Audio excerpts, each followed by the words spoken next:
चलो सो hi everyone, amendment के second session में आपका स्वागत है। पहले सेशन में अपन ने चैप्टर 1 to 3 के अमेंडमेंट्स दिए हैं। अभी अपन हेड्स के अमेंडमेंट स्टार्ट कर रहे हैं एंड धीरे धीरे अपन पूरे हेड्स भी कवर करेंगे। चलो सो पहला है income from salary. Income from salary में जो पहला अमेंडमेंट है वो है government contribution to Agniveer corpus fund. अच्छा, आगे बढ़ने से पहले आप अगर हमारे चैनल पे फर्स्ट टाइम है, चैनल को सब्सक्राइब करना है, बेल आइकन को प्रेस करना है। इसके नोट्स नीचे लिंक में दिए है जहाँ पे आपको नोट्स मिल जाएंगे। अदर देन नोट्स आपको कुछ भी हेल्प चाहिए कमेंट बॉक्स में फटाफट टाइप करके भेजना है ताकि मैं आपकी हेल्प कर पाऊँ। चलिए, सो आज का पहला अमेंडमेंट है अग्निवीर कॉर्पस फंड। अभी ये क्या है, पहले आपको स्कीम के बारे में जानकारी देता हूँ, शायद आपने सुना रहेगा। ये गवर्नमेंट का स्कीम है, सेंट्रल गवर्नमेंट का, कि अगर आपको आर्मी में सर्व करना है। कोई आदमी आर्मी में जाना नहीं जाता क्योंकि आर्मी का जॉब इतना आसान नहीं है। Army, navy, defence, what you call it, it's a very challenging job, है ना। सिचुएशन टफ रहता है, ट्रेनिंग सब कुछ टफ रहता है, आसान नहीं रहता है। You have to stay away from family. But still कुछ लोगों की इच्छा है मेरे को आर्मी में थोड़ा समय काम करना है। तो with the help of this scheme you will be able to serve government for 4 years as a arm forces. मतलब आर्मी में कहाँ पे जा सकते हैं आपने को उतना डिटेल में जाना है, आपने को बस इनकम टैक्स के हिसाब से पढ़ना है। आप 4 साल गवर्नमेंट की सेवा कर सकते हैं, गवर्नमेंट का, देश का फौजी बन के। तो ये 4 साल के लिए स्कीम है, उसके बाद आपको निकाला जाएगा एंड उसमें से 25% को रिटर्न किया जाएगा। ऐसा गवर्नमेंट ने अभी स्कीम बनाया, आप गूगल पे सर्च कर सकते हैं। This is called as Agniveer corpus scheme.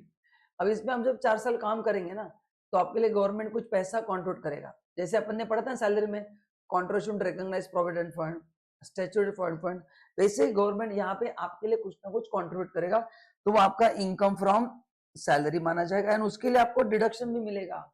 Double benefit है। It is like 80 CCD, national pension scheme में वैसे है। जो एम्प्लॉयर का कॉन्ट्रीब्यूशन है वो इनकम माना जाता है और आपको डिडक्शन मिलता है। तो ये डिडक्शन में नया सेक्शन लाया गया। तो अग्निवीर कॉर्पस फंड का जो बेनिफिट है आपको दोनों जगह पे मिलेगा। वो इनकम फ्रॉम सैलरी भी होगा प्लस आपको डिडक्शन भी मिलेगा। तो देखो कैसे होगा।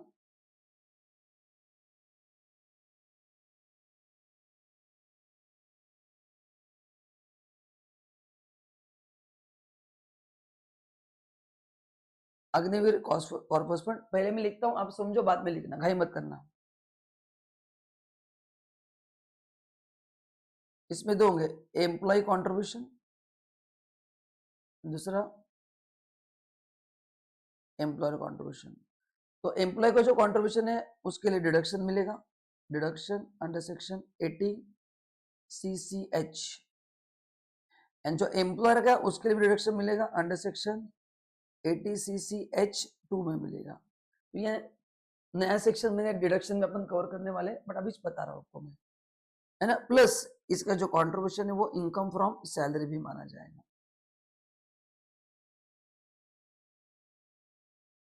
तो डिडक्शन में दोनों मिलेंगे आपको, ये आपको ध्यान में रखना कि आपका खुद का कॉन्ट्रीब्यूशन प्लस एम्प्लॉयर का, ये दोनों नया सेक्शन आ गया है। मैं आपको पढ़ाने वाला अमेंडमेंट में, डोंट वरी, नेक्स्ट सेशन में कवर होगा। इसका इनकम फ्रॉम सैलरी माना जाएगा। इसमें कोई अमाउंट की लिमिट नहीं है, जितना है उतना होगा। जैसे एनपीएस में 10% का अपर कैप है ना, यहाँ पे कोई अपर कैप नहीं है। जितना एम्प्लॉयर करेगा पूरा इनकम फ्रॉम सैलरी होगा और डिडक्शन भी फुल मिलेगा, पूरा, कोई लिमिट नहीं अमाउंट का। जितना आप करोगे, जितना एम्प्लॉयर आप, मतलब आपकी सैलरी से कट होगा, दोनों का आपको बेनिफिट मिलेगा। इसको बोलते हैं अग्निवीर कॉर्पस स्कीम, ठीक है। और इससे जो पैसा मिलेगा वो भी एग्जाम्प्ट है, वो अपन बाद में देखेंगे, मैं बताऊंगा आपको। या तक क्लियर है क्या? ठीक है, अभी अपन पढ़ेंगे नेक्स्ट पार्ट। नेक्स्ट, सर जब पैसा मिलेगा तो क्या होगा? लिखो हेडिंग, पेमेंट फ्रॉम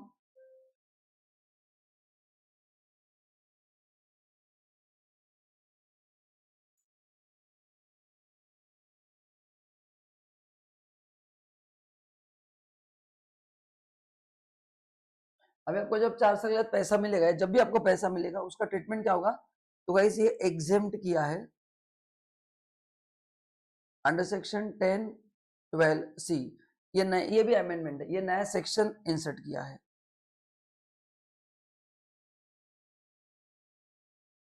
ठीक है। तो ये नया सेक्शन इंट्रोड्यूस किया है, ठीक है। बट ये पुराना है, मतलब ये AY 23-24 का, इसलिए मैंने इस अमेंडमेंट में कवर नहीं किया, या ऑलरेडी हम पढ़ चुके हैं। तो इसमें जो पैसा मिलेगा पूरा एग्जेम्प्ट है। ये एग्जामिशन दोनों को मिलेगा। या तो ये पैसा एम्प्लॉय को मिल सकता है या उस बेचारे की डेथ हो गई तो नॉमिनी को मिलेगा। ठीक है, तो गाइस ये आपको सब ध्यान में रखना है अच्छे से। अपन एक बार पूरा रिवाइज भी करेंगे। ठीक है, तो एंड तीसरा पॉइंट में लिखता हूं, यही पे लिखता हूं,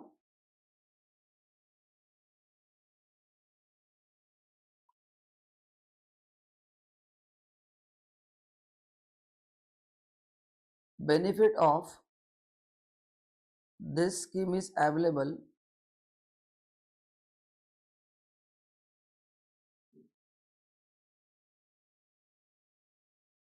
even if, अभी याद करो अल्टरनेट टैक्स रिजिम अपन ने पढ़ा था चैप्टर 1 में। अल्टरनेट टैक्स रिजिम में एटीसी टू एटीयू के डिडक्शंस नहीं मिलते, खाली 2 ही मिलते हैं, तो ये भी मिलेगा। Even if SSC opt for alternate tax regime under section 115 BAC 1A। तो अगर आप अल्टरनेट टैक्स रिजिम में भी जाते हो तो भी आपको पूरा एग्जम्पशन मिलेगा। तो ये था पूरा स्कीम के बारे में, मतलब मैंने इसमें चैप्टर 4 भी कवर किया, चैप्टर 11 कवर किया, चैप्टर 3 कवर किया एंड चैप्टर 1 भी, सब कनेक्टिंग अमेंडमेंट एक जगह पे पढ़ा दी, इसलिए मैंने उसको पहले कवर नहीं किया। अभी मैं चैप्टर 4 में पूरा बता देता, तो एक बार रिवाइज करते सब लोग मिलके। बोलो, Agniveer corpus fund, employ contribution, ATCH में बेनिफिट मिलेगा, एम्प्लॉयर का एटीसीएच2 में मिलेगा, कोई लिमिट नहीं। And even if you opt for alternate tax regime तो भी डिडक्शन मिलेगा। देन एम्प्लॉयर का जो कंट्रीब्यूशन है वो आपका इनकम फ्रॉम सैलरी होगा, इनकम फ्रॉम सैलरी होगा।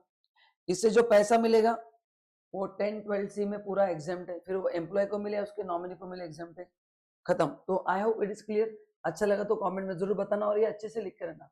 बहुत डिटेल में एक एक अमेंडमेंट पढ़ा रहा हूँ, मैंने कल भी कहा था बहुत आराम से पढ़ाऊंगा, एक एक अमेंडमेंट डिटेल में पढ़ाऊंगा। तो इसमें से कुछ ना कुछ क्वेश्चन इस बार एक्सपेक्टेड है, अमेंडमेंट्स पे 2-4 क्वेश्चन तो आते हैं। ठीक है, because I feel this is the green area जहाँ पे इमीडिएटली क्वेश्चन पूछ सकते हैं अपन। लिख के हो गया, चलो। तो यहाँ तक समझ में आएगा तो कमेंट में यस टाइप करके भेज देना, डाउट है तो भी भेज देना, मैं क्लियर कर दूंगा। कुछ लोग मेरे साथ पढ़ रहे हैं, कुछ लोग रिकॉर्डेड बाद में देखते हैं, तो आप किसी भी मोड में हो कमेंट करते जाओ, मैं आंसर देते जाऊंगा। अगर आप लेक्चर बाद में देख रहे हैं तो मैं रिप्लाई जरूर करूंगा। ठीक है, चलिए। Second amendment is regarding rent free accommodation, 1 सितंबर 2023 से नए रूल्स अप्लाई हो चुके हैं। अच्छा, पहले रिवीजन करते हैं। रेंट फ्री अकोमोडेशन में अपने 2 ऑप्शंस पढ़े थे। अगर अकोमोडेशन एम्प्लॉयर का खुद का है तो वैल्यूएशन अलग होता था, रेंट पे दिया तो वैल्यूएशन अलग होता था, बराबर है। तो एक बार अपन पहले ओल्ड प्रोविजन रिवाइज करते हैं कि अगर एम्प्लॉयर का खुद का है तो अपन क्या करते थे, पॉपुलेशन 25 लाख से ज्यादा है तो 15% ऑफ सैलरी, 10 से 15 लाख है तो 10% ऑफ सैलरी, एंड 10 से कम है तो 7.5% of salary value of purchase होता था। एंड अगर अकोमोडेशन रेंट पे लिया है तो क्या फॉर्मूला था, फिर पॉपुलेशन इंपॉर्टेंट नहीं है, पूरे इंडिया में कहीं पे भी हो, 15% ऑफ सैलरी और rent paid which ever is less.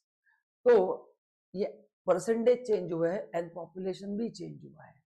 What is the amendment, percentage change हुआ है, पॉपुलेशन चेंज हुआ है। सबसे आसान चेंज ये हुआ है कि अगर अपने एम्प्लॉयर ने अकोमोडेशन रेंट पे लेके आपको दिया है, मतलब उस बेचारे का खुद का नहीं है, उसने रेंट पे लिया है, तो इंस्टेड ऑफ 15 कितना करना है, 10%। तो अगर अभी एग्जाम में क्वेश्चन आता है accommodation provided by employer and he has taken it on rent, तो गाइस 15% भूल जाओ, आप एग्जाम में 10% ही करेंगे।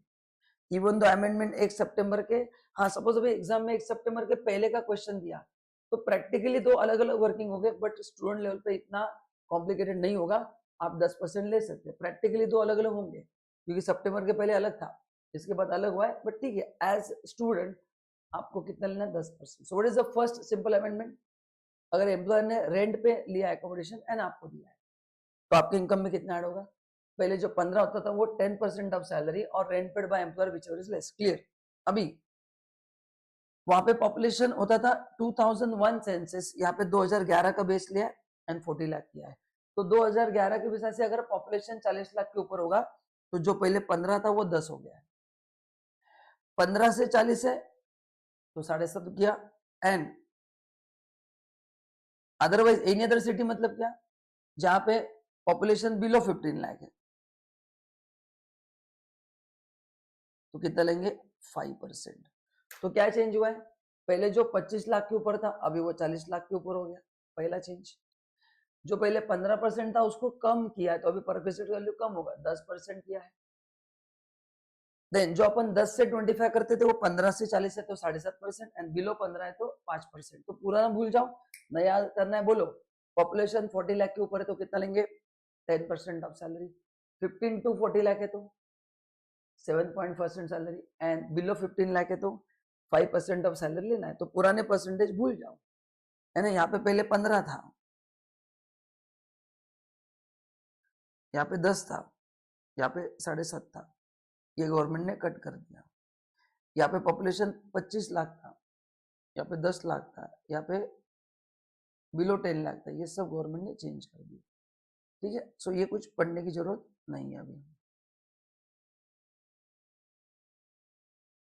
तो अभी मैं आपको क्वेश्चन पूछता हूँ, बताओ पॉपुलेशन एग्जैक्टली 40 लाख है तो आप कितना लेंगे, कमेंट में बताओ। एग्जैक्टली 40 लाख है तो बोलो 10% या 7.5%, आंसर बताओ, 10 या 7.5। एग्जैक्टली 40 है तो 10 लेंगे, क्योंकि नॉट एक्सीडिंग 40 बोला है। तो एग्जैक्टली 40 है तो 10 7.5 लेना है, एंड एक्सीडिंग 40 तो 40 लाख 1 है तो 10% लेना है। बोलो एग्जैक्टली 15 है तो, एक्सीडिंग 15 एग्जैक्टली 15 है तो 5% लेना है, 15 के ऊपर है तो 7.5, एक्सीडिंग 15 बट नॉट एक्सीडिंग 40, तो 15 से 15 लाख दिया एग्जैक्टली तो 5% लेना है, 15 लाख 1 है तो 7.5%, एग्जैक्टली 40 है तो भी 7.5, 40 लाख 1 है तो 15%। तो ये एक अमेंडमेंट हुआ है, वेरी सिंपल, परसेंटेज चेंज हुए। दूसरा, अभी उन्होंने एक और एक अमेंडमेंट कर दिया कि ये जो इसमें जो वैल्यूएशन किया जाता है ना, उस पर अपर कैप लगा दिया है, मतलब ये उल्टा आपके फायदे की प्रोविजन है। तो रेंट फ्री अकोमोडेशन में आपका जो परक्विजिट है, ये परसेंट अप्लाई करने के बाद भी उसके ऊपर एक लिमिट लगा दिया, उस लिमिट से ज्यादा नहीं होगा। देखो क्या है, with it from 1923 where some accommodation is contained in the is continue to provide the same play for more than 1 year। तो ये जो अपर कैप कब लगेगा, अगर वही एकोमोडेशन आपको मोर देन 1 ईयर देगा, सेम बोला है, दूसरा नहीं, सेम एकोमोडेशन आपको सेकंड ईयर भी दिया गया है, then second year maximum limit इसके ऊपर नहीं होगा। अब ये फॉर्मूला आपको कैपिटल गेन में आपने देखा तो वही फॉर्मूला है, क्या था, सीआई कॉस्ट इन्फ्लेशन इंडेक्स, वही है, कैपिटल गेन के हिसाब से निकाला गया है। तो amount calculate for first previous है, तो फर्स्ट पीरियड का परक्विजिट होगा CI for the previous year in which amount is calculated and CI for the previous year in which accommodation was initially given। मतलब ये पुराना वाला ईयर होगा multiply by current. तो क्या करना है, उसको इंडेक्स कॉस्ट के हिसाब से उसका, जैसे अपन कॉस्ट ऑफ एक्वाजिशन का इंडेक्सेशन करते हैं ना, यहाँ पे इसका इंडेक्सेशन करना है, इससे ज्यादा नहीं होगा, बिकॉज ये इंडेक्स है मतलब महंगा दर है, तो ये इंडेक्स मतलब महंगा दर है, तो महंगा दर से ज्यादा आपके वैल्यू में ऐड नहीं होगा। तो इस सेक्शन 48 के हिसाब से करना है, मतलब कैपिटल गेन देखो 23-24 का इंडेक्स 348 है, ये मैं कैपिटल गेन में आपको अमेंडमेंट पढ़ाने वाला हूँ, ये एडवांस में बता दिया। तो लास्ट ईयर आपने 331 से किया था, अभी 348 से करना है। तो अभी आपका सैलरी 20 लाख है एंड 10% ऑफ सैलरी 2 लाख रुपए आ रहा है, बराबर ना। एज्यूम करो salary 20 lakh for rent free accommodation, उसका 10% 2 लाख आ गया, ओके। इस साल का इंडेक्स 340 है, एज्यूम करो अगले साल का इंडेक्स 370 होगा, वो गवर्नमेंट अनाउंस करेगा अगले साल, ये एग्जाम में दिया जाएगा 370 है, और अगले साल का सैलरी 28 लाख होगा, इंक्रीमेंट हो गया, तो सैलरी बढ़ गया तो आपका परक्विजिट का वैल्यू बढ़ गया, 280 हो गया। तो पहले अपन 280 लेते थे, अभी 280 नहीं लेना है, गवर्नमेंट ने अपर कैप क्या लगा दिया। इनिशियल तुम्हारा वैल्यू ऑफ परक्विजिट कितना था, 2 लाख। ये कौन से साल का परक्विजिट है, 348। तो आज का कितना होगा, इन सिंपल वर्ड्स, जब इंडेक्स 348 था CII, तो वैल्यू ऑफ परक्विजिट 20 लाख था। अब ये महंगाई बढ़ के 348 का कितना हो गया, 370 हो गया। तो आज का वैल्यू कितना होगा? करो क्रॉस मल्टीप्लाई। मेरा ख्याल से किधर गया, करो। सो 370 इंटू 20 डिवाइड बाय 348,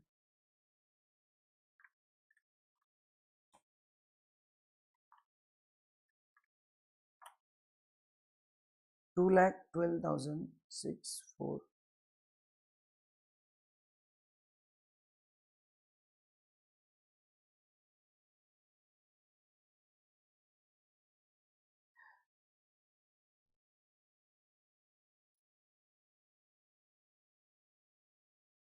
करो वर्किंग। 2,12,000 देखो आ रहा है क्या, चेक करो ये आंसर आ रहा है क्या, करो। सो क्या करना है, 20 लाख डिवाइड बाय 348 इंटू 370, कितना आ रहा है, 22,12,000।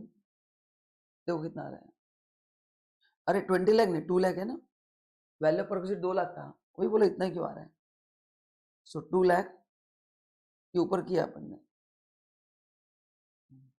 चलो करो। सो 2 लाख डिवाइड बाय 348 इंटू 370, 212,644।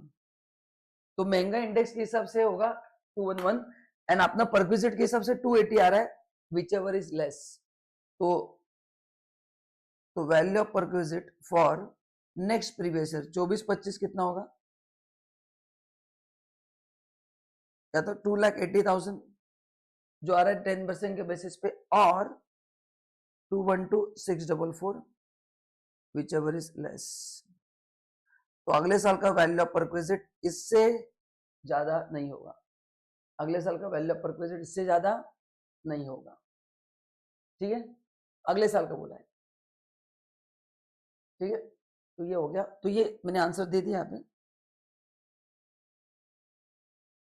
तो क्या क्या गवर्नमेंट ने कि अगर आपको सेकेंड ईयर भी वही कर दिया जाता है तो आपका यहाँ पे सैलरी बढ़ा तो आपका बेचारे का परक्विजिट बढ़ता है, घर तो वही है, आप समझो ना। खाली सैलरी बढ़ने से मेरे वैल्यू ऑफ परक्विजिट बढ़ रहा है, घर का साइज बढ़ रहा है क्या, मेरा बेनिफिट तो उतना ही है बट मेरे को टैक्स ज्यादा देना पड़ रहा है। तो गवर्नमेंट ने बहुत प्रॉमिसिंग अमेंडमेंट लाया है ना। तो जब आपका सैलरी बढ़ेगा तो डायरेक्टली वो परक्विजिट में ऐड होता है, अभी वैसे नहीं होगा, इंडेक्सेशन किया जाएगा। इंडेक्सेशन का जो वैल्यू आ रहा है वो महंगाई के हिसाब से और अपना नॉर्मल प्रोविजन के हिसाब से perquisite which ever is less आपका इनकम होगा। तो आपका इनकम होगा 212,644। आई hope it is clear. Comment में बताना समझा कि नहीं आपको, ठीक है। चलो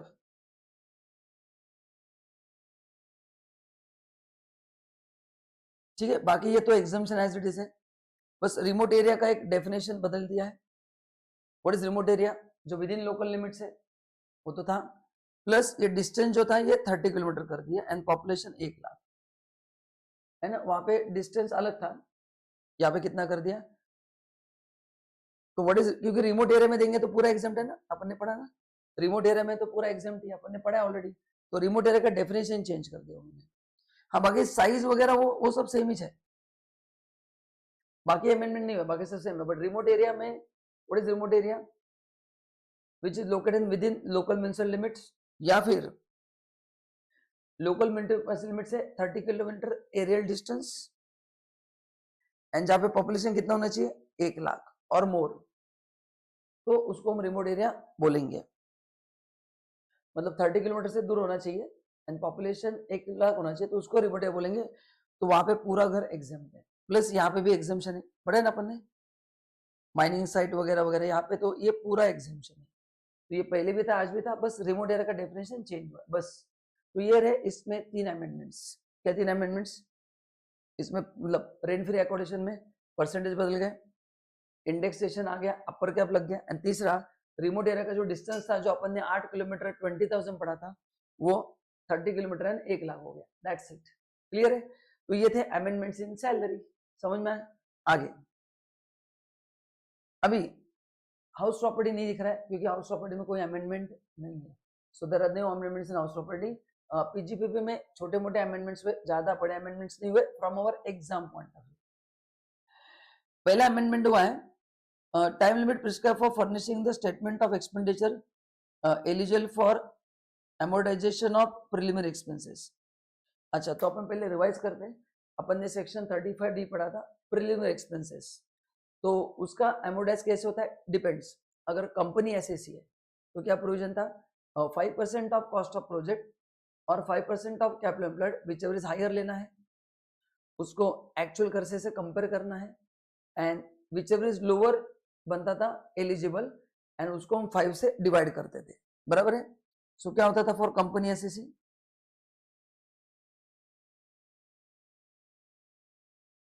five percent of cost of project और 5% of capital employed whichever is higher then B. आपने कितना खर्चा किया है, हम इसमें से लेते थे लोअर, एंड ये लोअर बनता था एलिजिबल प्राइमरी एक्सपेंसेस।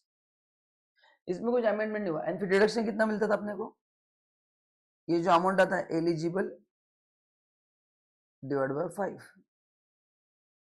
इतना डिडक्शन हमको 5 साल तक मिलता था from the year of commencement, या फिर एक्सपेंशन क्या तो एक्सपेंशन से, बराबर है। एंड एनी अदर है तो बस फिर 5% ऑफ कॉस्ट ऑफ प्रोजेक्ट है, अदर देन कंपनी एसएसी है तो बस ये पार्ट हट जाएगा, है ना। एनी अदर एसएसी है तो 5% ऑफ कॉस्ट ऑफ प्रोजेक्ट और एक्चुअल खर्चा which ever is less and divide by 5। तो ये एज इट इज है, तो बदलाव कहाँ पे हुआ है, ये नहीं चेंज हुआ है, मतलब टेंशन खत्म, न्यूमेरिकल में कोई बदलाव नहीं होगा, जो आपने पढ़ा वैसे हो गया। खुश हो गए तो एक इमोजी भेज देना कि आप कितने खुश हो, मैं देखना चाहता हूँ, एंड दुखी हो गए तो वो भी भेज देना, whatever is your mood send it। तो अभी सब मिलेगा, बस अभी क्या है अमेंडमेंट क्या बोला है, एसएसी को एक स्टेटमेंट फर्निश करना है, क्या करना है, एक स्टेटमेंट फर्निश करना पड़ता था, वो भी अपन ने पढ़ा था कि आपने जो जो खर्चे किए, करेक्ट ना। तो ये स्टेटमेंट सबमिट करने का बस अभी टाइम पीरियड डिफाइन किया है। तो अमेंडमेंट क्या है कि आपने जो प्रिलिमिनरी खर्चा किया है उसका एक स्टेटमेंट देना पड़ता था कि कितना एलिजिबल है, उसका इनकम टैक्स का फॉर्म था, इन प्रिस्क्राइब मैनर में with the report of chartered accountant देना पड़ता था, वो अपन ने पहले भी पढ़ा था। तो अमेंडमेंट क्या हुआ है, अमेंडमेंट ये हुआ है उसका टाइम लिमिट डिफाइन हुआ है। तो अब जो प्रिलिमिनरी एक्सपेंस आपने क्लेम किए हैं एज पर द फॉर्मूला, उसका लिस्ट गवर्नमेंट को बना के देना है। कब देना है, 1 month before the due date of filing return of income. कब देना है रिपोर्ट, 1 month। तो ड्यू डेट क्या होता है बताओ, सबको पता है। So due date of return of income अगर आपके लिए 31 अक्टूबर है तो एक महीना पहले 30 सितंबर तक आपको क्या करना है, ये स्टेटमेंट देना है। तो ये जो आपने प्रिलिमिनरी खर्चा किया उसका जो स्टेटमेंट है कब देना है, 1 month prior to date of filing return. ये अपन ने पहले भी पढ़ा था, ऑडिट रिपोर्ट भी अपने को एक महीना पहले फाइल करना पड़ता है, तो ऑडिट के साथ ही होगा ना, वो चार्टर्ड अकाउंटेंट ऑडिट भी करेगा ना तो उसको भी चेक करना पड़ेगा, तो उसको उन्होंने मैच कर दिया है, ऐसा प्रोविजन है। बोलो क्लियर है क्या, सिंपल, वेरी सिंपल। तो what is the amendment in preliminary expense, sir calculation में कुछ भी चेंज नहीं है, एक छोटा सा अमेंडमेंट हुआ है। क्या अमेंडमेंट हुआ है, इसका एक स्टेटमेंट फाइल करना पड़ता है, ये स्टेटमेंट फाइल करने का ड्यू डेट आ गया है which is 1 month before the due date of filing return. Second amendment 43 भी है, ये अमेंडमेंट तो आया बट प्रैक्टिकल इंप्लीमेंट नहीं हुआ है, तो शायद मॉड्यूल में भी नहीं दिया और आपको एग्जाम में भी नहीं आएगा। चलो तो 43 में जो मैं आपको अमेंडमेंट पढ़ा रहा हूँ ना, ये एग्जाम में आएगा कि नहीं मैं जस्ट पढ़ा रहा हूँ, बट मॉड्यूल में नहीं है इसलिए चांसेस कम है, फिर भी पढ़ लो एक बार। 43 भी क्या था पहले अपन रिवाइज करते, क्या था 43 भी, 43 बोलता है सेक्शन 43 भी कि कुछ स्पेसिफिक एक्सपेंस जो है वो आउटस्टैंडिंग हो सकते हैं एज ऑन 31 मार्च 24, जो अपना प्रीवियस ईयर है, बट इसको आपको क्या करना पड़ेगा, पे करना पड़ेगा कंपल्सरी। कब, before due date of return of income. तो लेट से 31 जुलाई 24 अगर ड्यू डेट है, तो यहाँ पे जो भी खर्चे आउटस्टैंडिंग है, कौन से खर्चे, not all, defined by 43B।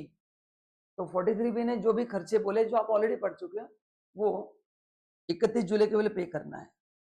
तो अगर अब ये खर्चा यहाँ पे पे करेंगे तो कोई प्रॉब्लम नहीं है, अगर आप यहाँ पे करेंगे बाद में तो क्या होगा फिर, तो फिर पहले 23-24 में वो डिसअलाउ होगा एंड 24-25 में वापस क्या हो जाएगा, वो अलाउ हो जाएगा। ये अपन ने पढ़ा है। ये 31 मार्च 24 को जो भी खर्चा आउटस्टैंडिंग है एज पर 43 भी, वो अगर रिटर्न फाइल करने के पहले भर दिया तो फिर वो 23-24 का खर्चा माना जाएगा, इवन दो पेड अगले साल है। बट उसके बाद आप पे करते हैं तो पहले 23-24 की इनकम में ऐड होगा एंड बाद में अपने 24-25 में पे किया, या आगे जब भी आप पे करेंगे वो अलाउ होगा। तो इसमें कोई कैलकुलेशन में बदलाव नहीं है, ये एज इट इज करना है। तो एक अपना रिवीजन हो गया। जैसे मैंने कहा था कि मैं हर एक अमेंडमेंट में पहले क्या था और अभी क्या दोनों पढ़ाने वाला, डायरेक्ट अमेंडमेंट्स नहीं पढ़ा रहा हूँ। तो ये आपको समझ में आ गया तो नीचे एक अच्छा इमोजी भेज देना, कमेंट कर देना कि यस सर 43 भी इज क्लियर, मैं देखना चाहता हूँ।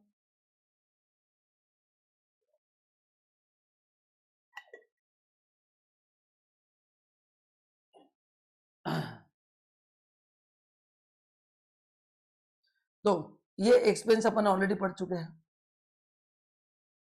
बस इससे बहुत घमासान हो गया है, इससे बहुत लोग नाराज हो गए हैं।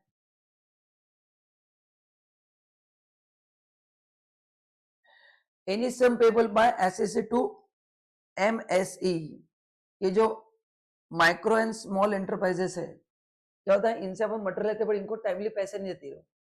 जो बड़े बड़े इंडस्ट्री से अगर टाइमली पैसा नहीं दिया तो ये छोटे बिजनेस सर्वाइव करना मुश्किल हो जाता है। तो इनको अगर आपने कोई भी पेमेंट हो, एनी सम बोला है, तो water amount payable to SME अगर आपने विद इन टाइम लिमिट नहीं दिया तो वो डिसअलाउ होगा। क्या होगा, disallow. Now what is micro and what is small दिया है, ये जस्ट इंफॉर्मेशन के लिए पढ़ा रहा हूं, टेंशन मत लो।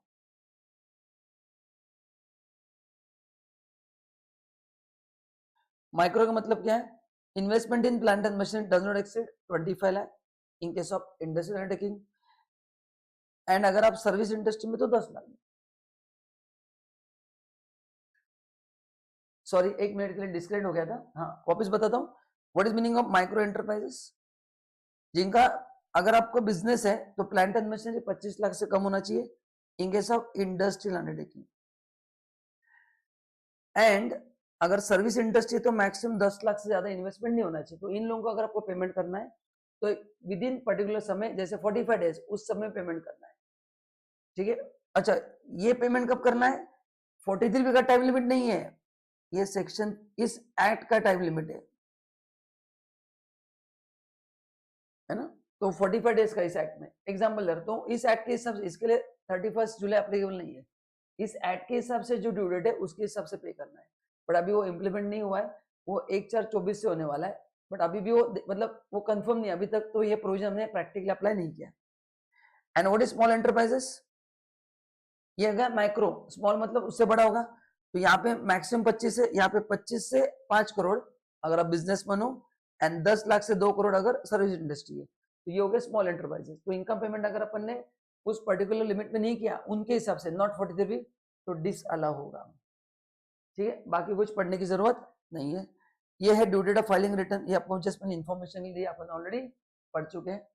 तो ये था 43 का अमेंडमेंट, बट टेंशन मत लो कि शायद मॉडल में भी नहीं दिया है, तो बट अमेंडमेंट हुआ है एंड उस पर इफ्स एंड बट्स थे, तो आई थॉट कि लेट्स मैं आपको पढ़ा के रखूं, या बाद में गवर्नमेंट बोल दिया इंस्टीट्यूट ने कि अभी एप्लीकेबल है तो फिर वापस मैं कहाँ से आपको बताऊंगा, इसलिए मैं कवर कर रहा हूँ, आप ध्यान से पढ़ना है। और अगर अभी एक्ट पढ़ेंगे ना उसमें 15 डेज बोला है। अच्छा कहाँ से 15 days, from the delivery of goods and service, मैं आपको जस्ट इन्फॉर्मेशन दे रहा हूँ। 15 दिन कहाँ से, तो मैंने, तो आपको किसी ने गुड सर्विस डिलीवर किया वहां से 15 दिन में देना है, इतना फास्ट पेमेंट करना है। अब इसमें क्या होगा, अगर ये 15 दिन का रूल आ गया, जो भी 15 में शायद बढ़ा देंगे जो भी है, तो दो पॉसिबिलिटीज होंगी, या तो इनको टाइमली पैसा मिलना स्टार्ट हो जाएगा, या फिर लोग इनसे बाय नहीं करेंगे, किसी और से बाय करेंगे, क्योंकि फिर इनको पेमेंट कहाँ से देंगे, क्योंकि इंडस्ट्री में भी कलेक्शन का बहुत बड़ा चैलेंज है। तो ये देखते हैं कैसे इम्प्लीमेंट होता है, बट अभी पीरियड जो है वो 15 दिन का है। आप गूगल पे सर्च करना सेक्शन 50, वो 15 दिन दिखाता है, तो जब भी एग्जैक्टली अप्लाई होगा लेट्स सी। बट मैंने आपको एक बता के रखा, कहाँ से, date of delivery of goods and service से, नॉट फ्रॉम 31 मार्च, ठीक है। बाकी तो हो गया। तो ये था अमेंडमेंट इन पीजीपी। अभी आता है कैपिटल गेन, जस्ट मैंने कहा था आपने जो लास्ट ईयर 331 लिया था, अभी आपको कितना लेना है, 348 लेना है, ठीक है। इसमें ज्यादा कुछ बड़े अमेंडमेंट्स नहीं हुए, एक अमेंडमेंट हुआ है सेक्शन 45(5)(a) एंड फिर उसका करस्पॉन्डिंग टीडीएस में भी अमेंडमेंट हुआ है, तो आपके अगर मेरे नोट्स हैं या कोई और भी नोट्स है, come to the section 45(5)(a). अभी ये क्या है, पहले मैं एक रिवीजन लेता हूँ। ये है रीडेवलपमेंट एग्रीमेंट। क्या था? रीडेवलपमेंट, जिसको बोलते हैं जॉइंट डेवलपमेंट एग्रीमेंट। जैसे मैं, आप बिल्डर हो, आपका कंस्ट्रक्शन बिजनेस है, मैंने आपको मेरा लैंड एंड बिल्डिंग दिया है फॉर रीडेवलपमेंट पर्पस। आप उसके बदले मेरे को घर बना के दोगे एंड कुछ पैसा कैश में भी दोगे, ये अपन ने पढ़ा था। तो मेरे को जो कंसेशन मिलेगा वो in the form of flat होगा। आप मेरा पुराना घर लेके नया घर बना के दोगे, प्लस अगर मैंने नया घर छोटा लिया, मैंने कुछ एरिया आपको बेच दिया, तो उसका मैं कैश भी लेता था। तो मेरे को कंसेशन दो फॉर्म में मिलते थे, एक घर के बदले घर मिलता था एंड दूसरा कैश मिलता था। अभी कैश कब मिलता था ये भी बताता हूँ। लेट्स से मेरा घर 1000 स्क्वायर फुट का है, बट मैंने आपसे नया घर 800 का ही लिया, तो इनडायरेक्टली मैंने 200 का फ्लैट आपसे नहीं लिया, 200 एरिया कम लिया। वो 200 एरिया आप मेरे से खरीद रहे हो, तो उसका मेरे को कैश पेमेंट करते हो, है ना, उसका मेरे को कैश पेमेंट करते हो 200 का। तो जो अगर मैं कम एरिया का फ्लैट लेता हूँ तो उसका आपको मेरे को पेमेंट देना पड़ेगा ना, क्योंकि मैंने आपको 1000 का फ्लैट दिया है, आप मेरे को 800 का फ्लैट दे रहे हो। वो मेरे कहने पे दिया, आप तो रहने, आप पूरा फ्लैट देने को भी रेडी हो, है ना, बट मैंने कहा मेरे को इतना बड़ा फ्लैट नहीं चाहिए, तुम मेरे को 800 का फ्लैट दो, 200 का मेरे को पैसे की जरूरत है। आपने कहा ओके। तो अब इसमें वर्डिंग जो था ना वो कैश था, कि आपने मेरे को जो कैश पेमेंट किया, ठीक है, ये पकड़ के रखो। अभी पहले कैपिटल कैसे निकलता है, जो आपने मेरे को फ्लैट दिया उसका स्टैम्प ड्यूटी वैल्यू मेरे लिए सेल प्राइस होगा। कब? जिस साल कंस्ट्रक्शन हुआ है, पूरा या आधा, उस साल का स्टैम्प ड्यूटी वैल्यू होगा। तो ये था पूरा अमेंडमेंट, मतलब ये था पहले का प्रोविजन जो हम पढ़ते, फिर अमेंडमेंट पढ़ाता हूँ। The existing provision of 45(5)(a) provide that on capital in arising to assessee individual HUF from the transfer of capital asset being land and building under joint development agreement, the capital gain shall be chargeable to income tax as income of previous year in which certificate of completion for whole or part issued by authority। तो जिस साल construction complete होगा उसके हिसाब से जो उस दिन का स्टैम्प ड्यूटी वैल्यू होगा वो मेरा इनकम होगा। Further for computing capital gain on this transaction full value of construction shall be taken as a stamp duty value of his share, मतलब मेरा जो फ्लैट मिला वो, plus important point, as increase by concession received in cash, है ना। अच्छा, अभी पहले मैं इसको कनेक्ट करता हूँ टीडीएस से। जो कंसेशन कैश में मिलता था उसका ही टीडीएस कट होता था 194 आईसी में, चेक करो। और वहां पे थ्रेशोल्ड लिमिट नहीं था, वहां पे थ्रेशोल्ड लिमिट नहीं था। तो अंडर ओल्ड प्रोविजन जो अपना सेक्शन 45(1)(a) था, क्या होता था मेरा sale consideration? Stamp duty value of flat plus cash, बराबर है, ये अपन ने पढ़ा था। प्लस 194 आईसी में क्या था? टीडीएस कट होता था on cash component only. Flat का टीडीएस कैसे कट होगा, है ना, कैश का होगा।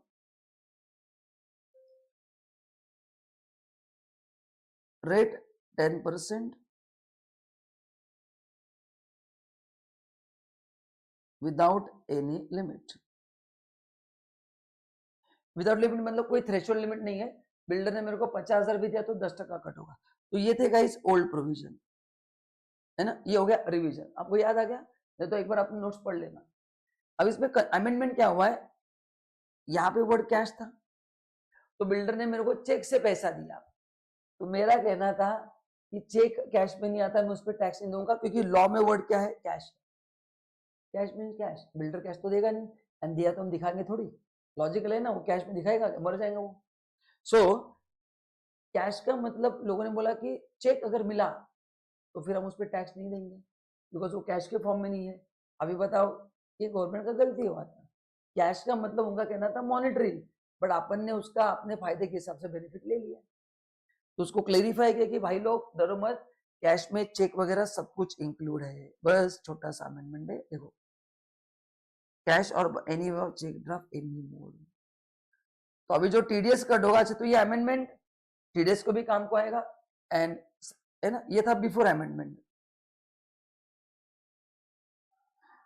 अभी आफ्टर अमेंडमेंट क्या होगा? अभी कुछ नहीं, हम सब कुछ जोड़ेंगे। अभी क्या क्या जोड़ेंगे सर? बहुत सिंपल है, stamp duty value of flat plus cash plus cheque online mode and TDS में भी क्या होगा अभी, टीडीएस भी कैश चेक। तो ये कुछ अमेंडमेंट नहीं, बस क्लैरिफिकेशन दिया है कि कैश में ये चीजें भी इंक्लूड है।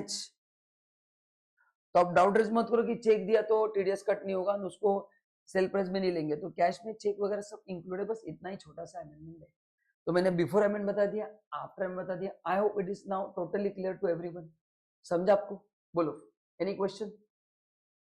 एकदम सिस्टमेटिक बता दिया क्या क्या अमेंडमेंट हुआ है। ठीक है, चलो आगे बढ़ते हैं। आप इसको लिख लेना वीडियो पॉज करके, या अभी लिख लेना, आपकी मर्जी।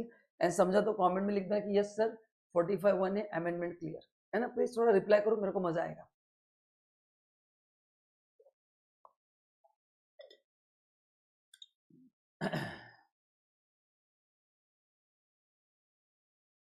नाउ अभी और एक अमेंडमेंट है, special provision for computation of capital gain in case of units of specified mutual fund and market link debenture. तो अभी ये अच्छा, म्यूचुअल फंड एंड डिबेंचर के लिए अपन ने म्यूचुअल 112A अपन ने पढ़ा है ऑलरेडी, डिबेंचर के लिए 112 पढ़ा है कैपिटल गेन में, है ना। तो अभी एक नया अमेंडमेंट लाया जिसमें गवर्नमेंट ने कहा कि अगर स्पेसिफाइड म्यूचुअल फंड है तो उसका एंड मार्केट लिंक डिबेंचर है तो उसका कैपिटल गेन निकालने का तरीका हम बदल देंगे। पहले वो नॉर्मल म्यूचुअल फंड में आता था, अभी वैसा नहीं करेंगे। ओके, तो क्या करेंगे मैं बताता हूँ। पहले अपन समझ लेते हैं कि स्पेसिफाइड म्यूचुअल फंड क्या है, मार्केट लिंक डिबेंचर क्या है, फिर अमेंडमेंट क्या बताता हूँ, फिर उसका लॉजिक बताता हूँ कि अमेंडमेंट क्यों किया सर। थोड़ा पेशेंस रखना है ना। What is specified mutual fund? अच्छा, अपन ने एक पढ़ा था, मैं थोड़ा रिवीजन लेता हूँ। अपन ने पढ़ा था इक्विटी ओरिएंटेड म्यूचुअल फंड। क्या होता है इक्विटी ओरिएंटेड म्यूचुअल फंड?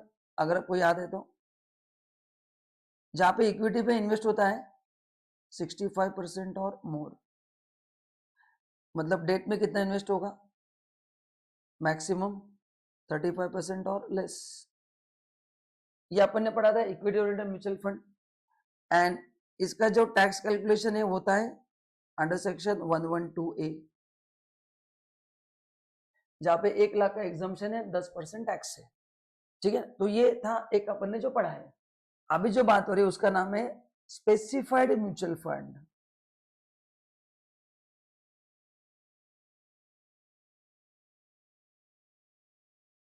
तो ये दोस्तों अमेंडमेंट वाला पार्ट है।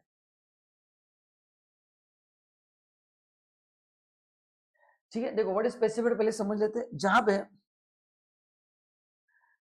इक्विटी में 35% है, उल्टा कर दिया है।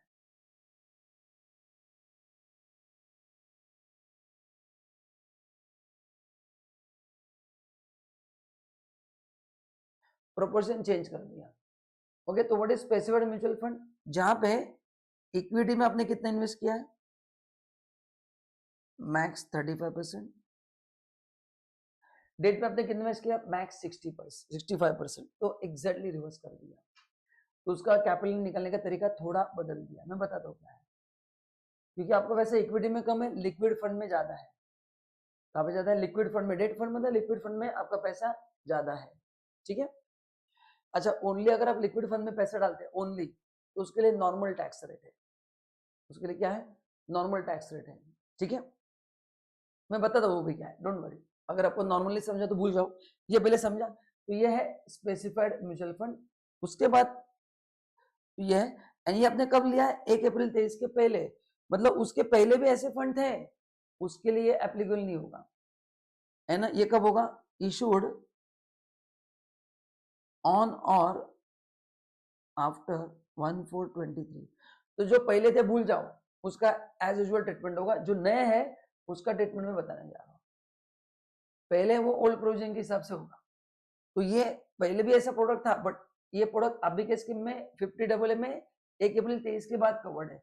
तो 1 अप्रैल 23 का जो आप नए फंड लेंगे उसके लिए काम होगा। जो एग्जिस्टिंग फंड है उसके लिए नहीं है, जो नए फंड लेंगे उसके लिए अमेंडमेंट है। ठीक है, ओके। देखो, assets acquired units after 1/4/23। Now what is market linked debenture? Market linked debentures are not convertible debentures. Returns on such debenture are not fixed. But link to performance of certain index, जैसे निफ्टी, सेंसेक्स, मतलब वो Nifty के 50 company में आपने invest किया है, उस company के डिबेंचर से। वैसे तो मार्केट लिंक डिबेंचर का मतलब क्या है, होता है ना, मार्केट लिंक मतलब डिबेंचर पे नॉर्मली फिक्स इंटरेस्ट मिलता है, बट इसका इंटरेस्ट बेस्ड ऑन कंपनी के परफॉर्मेंस पे होगा, ठीक है। Now these are structured as a fix income securities with no specific pay out except at maturity, बराबर है।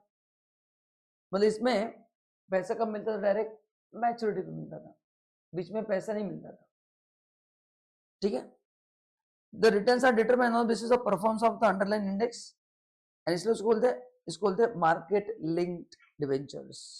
इसका टेन्योर फिक्स नहीं रहता, बट नॉर्मली मिनिमम 12 मंथ रहेगा, मैक्सिमम 60 मंथ रहेगा। तो what is market link debenture, नया कॉन्सेप्ट। पहला, वो नॉन कन्वर्टेबल है, उसका रिटर्न फिक्स नहीं है, उसका return based on the performance of Nifty, मतलब आपने ऐसे कंपनी के लिया जो निफ्टी में है तो उसके हिसाब से होगा, ठीक है। तो ये हो गया मार्केट लिंक डिबेंचर्स। तो इन दोनों के लिए अमेंडमेंट हुआ है। क्या अमेंडमेंट हुआ, देखो एक केस स्टडी पहले बताता हूँ कि कैसे उसको आइडेंटिफाई करना है। On 1 January 24 x limited issued market link debenture, देखो जनवरी दिया मतलब 23 के बाद, of 30 months, the rate is 8% compounded interest और XIRR. However, the 8% interest is subject to condition that the value of Nifty 50 at the end of 30 month does not fall below 85% of value at the time of debenture. मतलब अभी जो debenture का value उस समय जो index है उसके 85% से कम नहीं होगा। मतलब सपोज जब अपन ने इशू किया तो लेट्स से निफ्टी था 24,000, इसका 85% करो, सो 24,000 का 85%, 20,400, इससे नीचे नहीं जाना चाहिए निफ्टी, तो आपको 8% मिलेगा। कब मिलेगा, देखो 8% कब मिलेगा, निफ्टी इससे नीचे नहीं जाना चाहिए। तो देखो, to put differently, suppose Nifty 50 is 18,000 at the time of issue of debenture on 1/1/14, ये एग्जांपल है। It does not fall below 85% on maturity, तो मैच्योरिटी 30 जून 26 को होगा, 30 महीने के लिए किया है ना, तो 30 महीना मतलब 2024 पूरा, 2025 पूरा और 26 के 6 month. Suppose Nifty 50 is above 85%, that is 15,300। अब चेक करो, 18,000 का 85% होता है 15,300, तो 15,300 के ऊपर है तो कोई प्रॉब्लम नहीं। फिर आपको कितना मिलेगा, 8% इंटरेस्ट मिलना, प्रिंसिपल अमाउंट तो मिलेगा ही, प्लस इंटरेस्ट 8% मिलेगा। लेकिन अगर निफ्टी 15,300 के नीचे जाता है तो ओनली प्रिंसिपल मिलेगा, आपको इंटरेस्ट नहीं मिलेगा। मतलब एक चीज कंफर्म है, इसमें आपका प्रिंसिपल तो जरूर मिलेगा, इंटरेस्ट कब मिलेगा, अगर निफ्टी उसके नीचे जाता है तो इंटरेस्ट नहीं मिलेगा 85%, अदरवाइज आपको निफ्टी इंटरेस्ट, ये स्कीम के ऊपर वेरी रहता है ना। तो मतलब प्रिंसिपल अमाउंट तो आपको मिलना ही है, एंड इसको बोलते हैं principal protected market link debenture. Principal protected मतलब प्रिंसिपल तो मिलना कंफर्म है, बस इंटरेस्ट कब मिलेगा, अगर निफ्टी इसके नीचे जाता है, सपोज एक्चुअल निफ्टी 20,100 हो गया तो इंटरेस्ट नहीं मिलेगा, यहां तक है तो आपको मिलेगा, ठीक है। तो ये एक एग्जांपल है, समझ आपको क्या कंडीशन पे होता है वो, ठीक है। तो what is market link debenture, जिसका प्रिंसिपल अमाउंट आपको फिक्स मिलेगा and returns depends on the performance. तो उसका देखो कैलकुलेशन कैसे होगा, लॉन्ग टर्म गेन दोनों का, भी specified mutual fund and market link debenture का कैलकुलेशन कैसे होगा। Sale price full value of consideration received accruing because of transfer और रिडेम्पशन। अभी there is a difference between transfer redemption. अगर इसमें 5 साल का लॉकिंग पीरियड है, उसके पहले बेचते तो ट्रांसफर, एंड उसके बाद उसका मैच्योरिटी के बाद बेचते तो रिडेम्पशन। ओके, तो उसमें से देखो क्या होगा, कॉस्ट ऑफ एक्विजिशन माइनस होगा, दोनों का कॉस्ट बोला है, इंडेक्सेशन नहीं मिलेगा। हाँ, जो भी आपने खर्चा किया वो माइनस होगा, and it will be always short term capital gain बोला है, इसलिए इंडेक्सेशन नहीं मिलेगा। Normal mutual fund, normal debenture, debenture का इंडेक्सेशन तो मिलता नहीं है, बट म्यूचुअल फंड का तो मिलता ही है। तो ये गेन हमेशा, बट डिबेंचर का गेन लॉन्ग टर्म तो होता है, ये शॉर्ट टर्म ही रहेगा। तो नॉर्मल डिबेंचर का इंडेक्सेशन नहीं भी मिलता है तो गेन तो लॉन्ग टर्म ही रहता है, बट ये जो है इसका गेन शॉर्ट टर्म रहेगा हमेशा। तो market link debenture and specified mutual fund का गेन हमेशा शॉर्ट टर्म रहेगा, इसलिए आपको इंडेक्स कॉस्ट का बेनिफिट नहीं मिलेगा। अच्छा, अभी एक्सपेंसेस कौन से मिलेंगे वो बताते जरा। In other word, investor of MLD and it will be always short term irrespective of holding. Any loss and gain उसको भी शॉर्ट टर्म मानेंगे एंड इसमें भी एसटीडी का डिडक्शन नहीं मिलेगा। ये तो अपन ने कैपिटल गेन में मैंने 10 बार बोला है, तो जब भी आप कैपिटल गेन निकालते हैं तो एसटीडी सीटीडी माइनस नहीं होगा, तो यहाँ पे भी वही अमेंडमेंट है। तो एमएलडी हो या स्पेसिफाइड म्यूचुअल फंड हो, what is MLD, what is specified mutual fund? Equity में मैक्स 35, मतलब डेट फंड में मैक्स 65, ये specified mutual fund. What is market link debenture? जहाँ पे प्रिंसिपल कंफर्म रहेगा, इंटरेस्ट तभी मिलेगा जब निफ्टी एक रेंज में परफॉर्म करता है, उसमें गेन हमेशा शॉर्ट टर्म रहेगा, तो only cost of acquisition minus होगा, कितना भी पीरियड हो शॉर्ट टर्म ही होगा। देन इसमें सभी खर्चों का डिडक्शन मिलेगा एक्सेप्ट एसटीटी मिलेगा। ठीक है, मैं एक क्वेश्चन आपको करा के दिखाता हूँ एंड फिर अपन देखते हैं। तो देखो ये 4 इंडिविजुअल्स मैंने दिए, 4 नहीं 6 हैं। ये उनका म्यूचुअल फंड का स्कीम है और ये कंपनी का डिबेंचर है। इस पीरियड में ठीक है, ये कुछ काम करनी है, किस समय में कुछ काम करनी है आपके लिए। नाउ डेट ऑफ इशू, ये अपने लिए बहुत काम का है। अच्छा, पहले अमेंडमेंट कब अप्लाई होगा? जो इशू हुआ है कब हुआ है बताओ? आफ्टर 1/4/23। तो इसमें जो आपको दिख रहा है बिफोर 1/4/23, ये तो कट हो गया, इसके लिए वो प्रोविजन अप्लाई नहीं होगा एंड बाकी इन चारों के लिए होगा। इनके लिए भी होगा ना, इन दोनों के लिए, इसका अपन देखते हैं।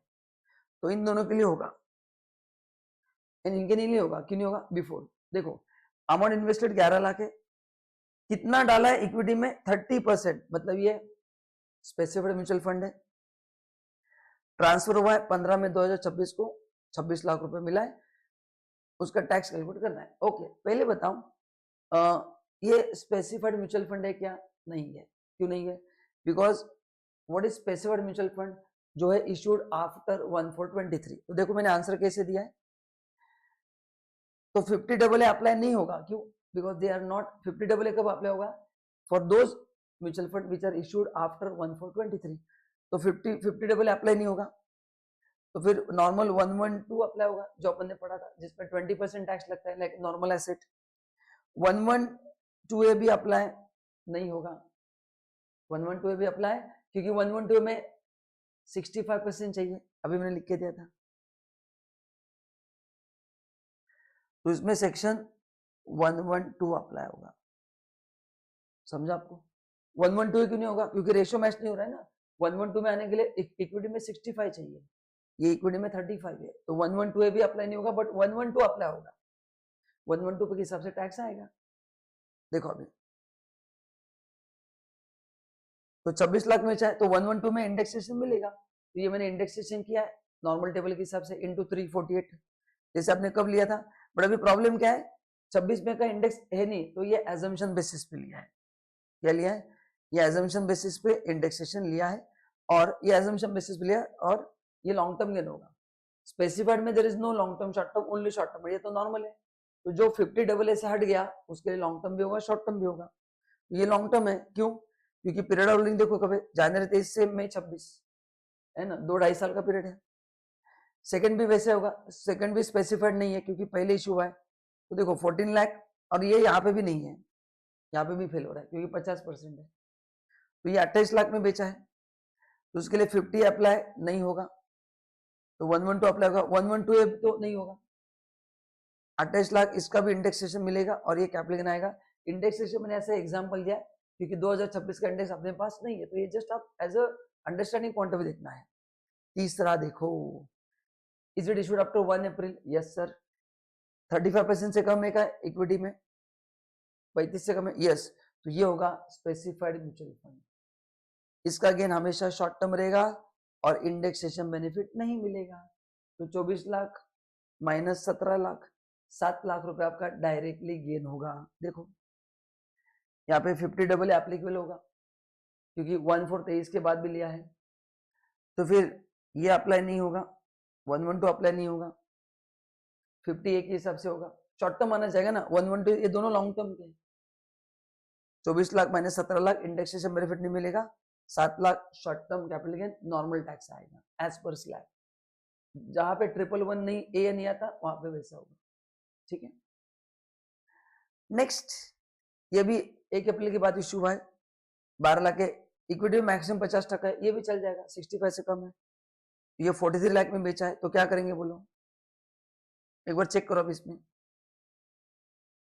इक्विटी में 50 है तो गया ना, 35 से ज्यादा हो गया, तो ये फिर नॉर्मल स्कीम में आ गया, अगेन इंडेक्सेशन मिलेगा, ये भी गया।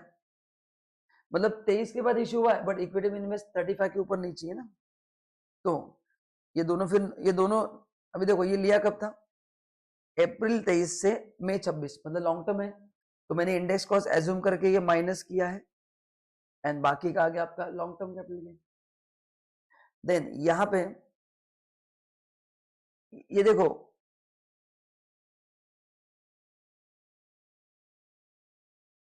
ये 30 जून को लिया है और ये 15 मई को बेचा है, ठीक है। तो देखो, और 16 लाख है, तो 16 लाख माइनस, देखो अब इसमें देखो, इसमें 50 अप्लाई नहीं होगा, 112 अप्लाई नहीं होगा, 112A अप्लाई होगा, 112A अप्लाई होगा, है ना।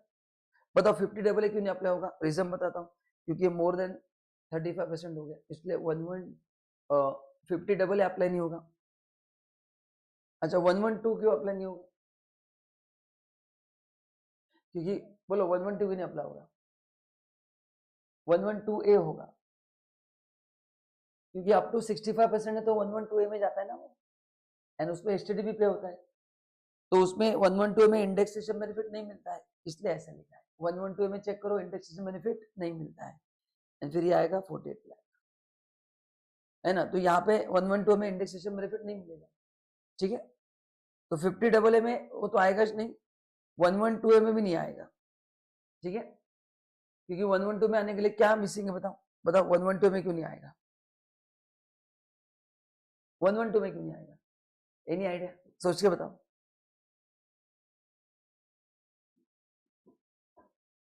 बताओ सोच के, इसके आपको 112 पढ़ना पड़ेगा। 112 में क्या है, लॉन्ग टर्म एसेट है, मतलब स्पेसिफाइड यूनिट है जिसपे एसटीडी एप्लीकेबल नहीं है, एंड दूसरा कौन सा है बताओ, लिस्टेड शेयर्स है जिसपे ट्रांसफर करते समय हमने एसटीडी पे नहीं किया, वैसे उसमें आते हैं, तो वो उसमें भी कहाँ पे आएगा बताओ, एंड इसमें एसटीडी का संबंध नहीं, क्योंकि इसमें एसटीडी अप्लाई नहीं होता है ना, इसमें कुछ संबंध नहीं एसटीडी का, ठीक है, और ये अदर देन दैट भी नहीं है, तो इसलिए 112 में भी नहीं आएगा, 112 में अलग एसेट्स आते हैं, तो ये ऑब्वियसली कहाँ पे आएगा, यहाँ पे आएगा, ठीक है। एंड फिर ऐसा होगा, लास्ट केस में क्या है, डिबेंचर्स है, डिबेंचर्स 23 लाख के डिबेंचर्स में इंडेक्सेशन मिलता ही नहीं है, आप सबको पता है, तो डायरेक्टली 5 लाख का कैपिटल गेन होगा, बट शॉर्ट टर्म होगा। हाँ भी शॉर्ट टर्म कब होगा, चेक करो, चेक करो शॉर्ट टर्म क्यों होगा, पीरियड क्या है, इसको एक काम करो, इसको अपने ना 24 करते हैं, हाँ है ना, 24 करते हैं, मतलब लेस देन 3 इयर्स हो जाएगा वो, 24 करेंगे तो हो जाएगा ना, फिर 2 साल से भी कम हो जाएगा, और फिर ये शॉर्ट टर्म हो जाएगा, ठीक है। तो वापस बताता हूँ एक बार, पहले 2 केस में बताऊं why it is not specified mutual fund, क्योंकि ये इशू हुआ है बिफोर 1/4/23, तो ये मैंने यहाँ पे नो लिखा है, ठीक है। तो फिर ये नॉर्मल एसेट है, फिर वो 112 में आएगा, एंड 112A में नहीं आएगा, ठीक है। तो ये जस्ट एग्जाम्पल है, इस तरह के न्यूमेरिकल्स आना थोड़ा मुश्किल लग रहा है, बट जस्ट एक बार मैंने आपको बता दिया इसको वर्किंग कैसे करना, आई होप इट इज क्लियर। एक एक चीज मैंने आपको बता दी है कि 50 डबल ए में वो नहीं आएगा, 112 में कब आता है, अगर वो स्पेसिफाइड एसेट है तो आता है, तो 112 में कौन से एसेट्स आते हैं बताओ, बताओ जिसपे ऐसा कोई लॉन्ग टर्म एसेट जिसपे एसटीडी एप्लीकेबल नहीं है, या फिर लिस्टेड सिक्योरिटी है जिसपे एसटीडी पे नहीं हुआ है, तो ये एनी अदर एसेट के हिसाब से आएगा, एनी अदर एसेट्स के हिसाब से, ठीक है। तो ये समझने के लिए आपको एक बार क्या पढ़ना पड़ेगा, 112 में कौन सा एसेट्स है ये पढ़ लो। अच्छा यहाँ पे क्यों नहीं आया सर, क्योंकि इन्वेस्टमेंट 70% हुआ है, इसलिए 112 में नहीं आया, और ये दोनों क्यों आया 112 में, क्योंकि वो लेस है, देखो कितना इन्वेस्टमेंट है, कम है, 65% से कम है ना, इसलिए 112 में आता है, एंड 65 से ज्यादा है तो 112 से बाहर निकल जाएगा, ठीक है। चलिए सो ये था दिस थिंग। देन और एक आखिरी अमेंडमेंट है section 50 and 54 and 54F। Section 54 क्या है कैपिटल गेन में, अगर आपने लॉन्ग टर्म रेजिडेंशियल हाउस बेचा है तो उस पर जो लॉन्ग टर्म गेन होगा आप उसका टैक्स बचा सकते हैं by buying a house property. House property खरीदने के लिए 1 ईयर बैकवर्ड का समय, 2 ईयर फॉरवर्ड, एंड घर बनाना है तो 3 साल का समय है, ये अपन ने पढ़ा था। प्लस उसमें एक अपर लिमिट था। क्या था अपर लिमिट, कि अगर आपका इनकम कैपिटल गेन 2 करोड़ तक है तो आप 2 घर ले सकते हैं, 2 करोड़ के ऊपर तो आप एक ही घर ले सकते हैं। एंड ये भी अपन ने पढ़ा था कि 2 करोड़ का option once in a life time आप यूज कर सकते हैं, बराबर है। तो ये सब सेम ही है, इसमें कोई चेंज नहीं है। तो अमेंडमेंट कहाँ पे है? अच्छा, एंड 54 में क्या होता था, 54 में अपने को इन्वेस्ट करना पड़ता था नेट सेल कंसिडरेशन। तो सेक्शन 54 में अपन इन्वेस्ट क्या करते थे, long term capital gain. And section 54F क्या था, जो बेच रहे वो कोई भी लॉन्ग टर्म एसेट चाहिए, लेकिन जो खरीद रहे वो रेजिडेंशियल हाउस प्रॉपर्टी चाहिए, बराबर है। एंड इसमें इन्वेस्ट करना पड़ता था नेट सेल कंसिडरेशन। तो इन दोनों में कॉमन पॉइंट क्या है, खरीदने वाला एसेट घर ही चाहिए। 54 में घर बेच के घर खरीद रहे, 54 में एनी लॉन्ग टर्म एसेट बेच रहा हूँ अदर देन हाउस प्रॉपर्टी। जो बेच रहा हूँ वो घर नहीं है, बट मैं खरीद रहा हूँ वो घर है, जो मैं खरीद रहा हूँ वो घर है। याद आ गया? हाँ।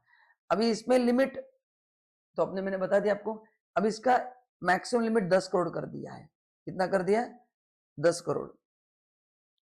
देखो, the primary object of section 54 and 54F is to mitigate the acute shortage of housing.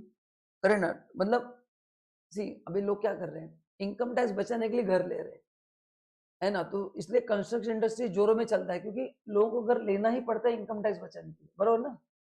लेकिन उन्होंने क्या एज्यूम किया कि काफी लोग क्या करते हैं, जो हाई नेटवर्थ इंडिविजुअल है वो 50-50 करोड़ के घर लेके टैक्स बचाते हैं, क्योंकि 54 में क्या है, तुम कोई भी टैक्स बचा सकते हो।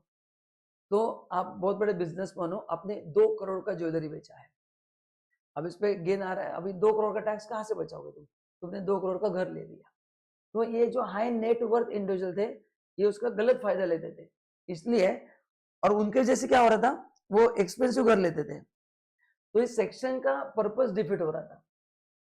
एंड उनका कहना था कि हाउसिंग बिल्डिंग एक्टिविटी को हमको प्रमोट करना है। ये लोग महंगे महंगे घर लेते थे टैक्स बचाने के लिए, तो क्या होता था, फिर घर का प्राइस बढ़ता था, इनको फर्क नहीं पड़ता, इनका टैक्स बच रहा है। सी मेरा अगर 2 करोड़ का लॉटरी सॉरी गोल्ड बेच के इनकम हुआ है, तो 2 करोड़ पे मैं टैक्स नहीं बोलूंगा तो 20% से 40 लाख आएगा। तो बोलूंगा भाई घर ले लो, 5 लाख महंगा पड़ा तो चलेगा, फिर भी 35 लाख बच रहे। तो इनके वजह से ना थोड़ा जो सेक्शन का पर्पस था कि हाउसिंग डेवलपमेंट को फायदा होना चाहिए, बट ये उसको तो फायदा हो रहा है, बट ये लोग भी फायदा ले रहे हैं, क्योंकि 54 में ज्यादा फायदा ले रहे हैं। एंड इवन अंडर 54 घर बेच के और बड़ा घर लो, एंड बाकी एसेट बेच के भी घर लो। तो इसको रोकने के लिए अभी अपर लिमिट दोनों जगह पे 10 करोड़ कर दिया है, and similar limit capital gain में भी कर दिया है। सिमिलर लिमिट कहां पे कर दिया है, कैपिटल गेन में भी 10 करोड़ का लिमिट कर दिया है। तो अभी 54 में जो 1 करोड़ जो लिमिट है, अभी 10 करोड़ के ऊपर आप टैक्स नहीं बचा सकते, मतलब 10 करोड़ के ऊपर का जो भी गेन है आपको उस पर टैक्स भरना ही पड़ेगा या कोई दूसरा सेक्शन ढूंढना पड़ेगा। And same thing for capital deposit में मैक्सिमम 10 करोड़ डिपॉजिट कर सकते हैं। तो ये था अमेंडमेंट इन सेक्शन 50 एंड 54। ठीक है, तो आज अपन इतना ही करते हैं, ये आराम से लेक्चर देख लो, कुछ डाउट है तो टाइप करके भेज देना। थैंक यू सो मच, मिलते हैं नेक्स्ट वीडियो में, बाय बाय।